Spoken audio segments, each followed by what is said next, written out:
खबरों में नीट और यूजीसी नेट को लेकर मचे बवाल के बीच सरकार ने एंटी पेपर लीक कानून 2024 लागू कर दिया और इस साल फरवरी में यह कानून पारित हुआ था। ये भी बताते चलें कि सरकार ने कानून की अधिसूचना जारी कर दी है। नए कानून में परीक्षा में गड़बड़ी के दोषियों को 3 से 10 साल की सजा और 1 करोड़ रुपए तक के जुर्माने का प्रावधान है। केंद्र सरकार का इस कानून को लाने के पीछे का मकसद बड़ी सार्वजनिक परीक्षाएं में पारदर्शिता बनाए रखना, साथ ही परीक्षार्थी इसके लिए आश्वस्त रहें कि कोई गड़बड़ी नहीं होने पाएगी। तो एंटी पेपर लीक कानून 2024 लागू किया जाएगा। केंद्र सरकार ने यह अधिसूचना जारी कर दी है। नीट और यूजीसी नेट में गड़बड़ी होने के बाद और परीक्षा फिलहाल नीट की तो रद्द नहीं हुई है, लेकिन यूजीसी नेट की परीक्षा को रद्द कर दिया गया और उसके बाद शिक्षा मंत्री की तरफ से या मंत्रालय की तरफ से, सरकार की तरफ से ये बड़ा कदम उठाया गया है। और इधर दिल्ली के महरौली में 2022 को हुआ श्रद्धाकांड तो शायद आपको याद ही होगा।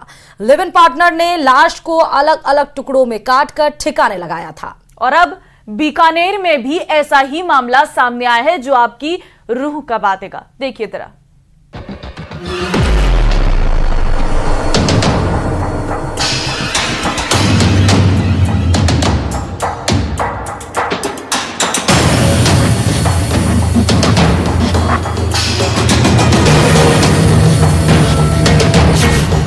साजिश, हत्या और टुकड़ों में फेंका।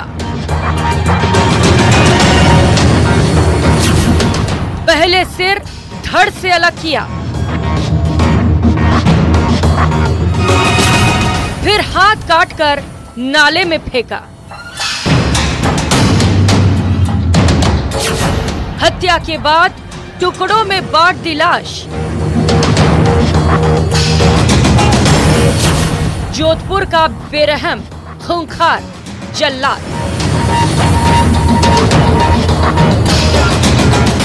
ये तस्वीरें आपको विचलित कर सकती हैं, क्योंकि ये महिला का कटा हुआ सिर और उसके दोनों हाथ की तस्वीर है जो नाले से बरामद की गई है। तस्वीरें हम आपको नहीं दिखा सकते, लेकिन ये वारदात सुनकर जरूर आपकी रूह कांप जाएगी। बीकानेर में प्रेमी के साथ मिलकर सहेली ने ही सहेली की हत्या कर दी। दोनों ने मिलकर गड़ासे से काटकर उसका सिर धड़ से अलग कर दिया, दोनों हाथों को भी काट दिया। हत्या के बाद दोनों ने उसके शरीर के टुकड़े टुकड़े कर दिए और फिर लाश के टुकड़ों को बीकानेर और जोधपुर में फेंक दिया। पुलिस को 6 दिन पहले युवती का धड़ बीकानेर में मिला था, तो सिर और दोनों हाथ आज जोधपुर में मिले हैं। आरोपी विकास और उसकी प्रेमिका संगीता दोनों लिव इन रिलेशनशिप में रहते थे। संगीता ने न सिर्फ अपने प्रेमी के साथ मिलकर अपनी सहेली मुस्कान की हत्या की, बल्कि उसके शव के टुकड़े टुकड़े करके ठिकाने भी लगा दिया। लिव इन में रहते थे आरोपी विकास और संगीता।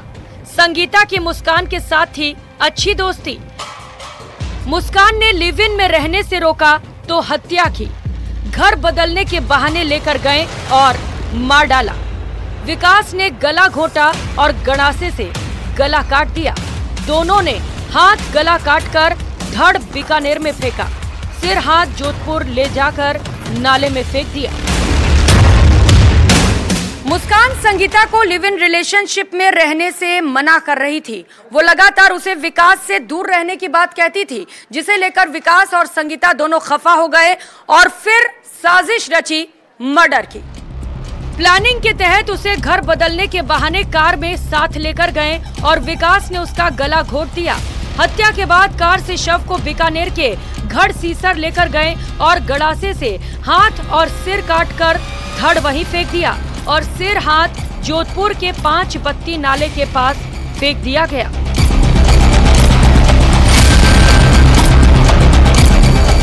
अपने एक घर से दूसरे घर विकास और संगीता इसको छोड़ने जा रहे थे। उसके बीच में ये निरंतर मुस्कान जो है उसको बोल रही थी कि मैं तेरे को रहने नहीं दूंगी और इस तरीके का इनकी कोई झड़प हुई।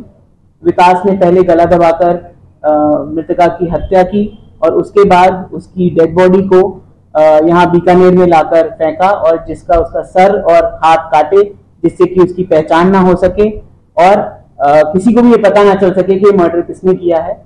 और फिर उसने उस सर और दोनों हाथों को ले जाकर जोधपुर के एक 5 बत्ती सिटी में एक नाला है, उसके अंदर कट्टे में डालकर फेंक दिया। पूछताछ में आरोपियों ने मुस्कान के हाथ काटने के पीछे की जो वजह बताई वो हैरान करने वाला था। दरअसल मुस्कान के दोनों हाथ पे टैटू बने हुए थे, जिसके चलते आरोपियों ने उसके दोनों हाथों को काट दिया और उसे अलग अलग जगहों पर ठिकाने लगा दिया, जिससे कि सबूत मिटाए जा सके। बीकानेर पुलिस के मेरे टेन्योर के सबसे चैलेंजिंग केस के रूप में मैं इसको लेती हूँ, क्योंकि इसमें महिला की पहचान करने का हमारे पास कोई भी क्लू नहीं था और जितनी भी मिसिंग रिपोर्ट्स हमने यहाँ से या आसपास के इलाकों से या आसपास के जिलों से देखी थी, उसमें भी इसकी पहचान नहीं हो पा रही थी।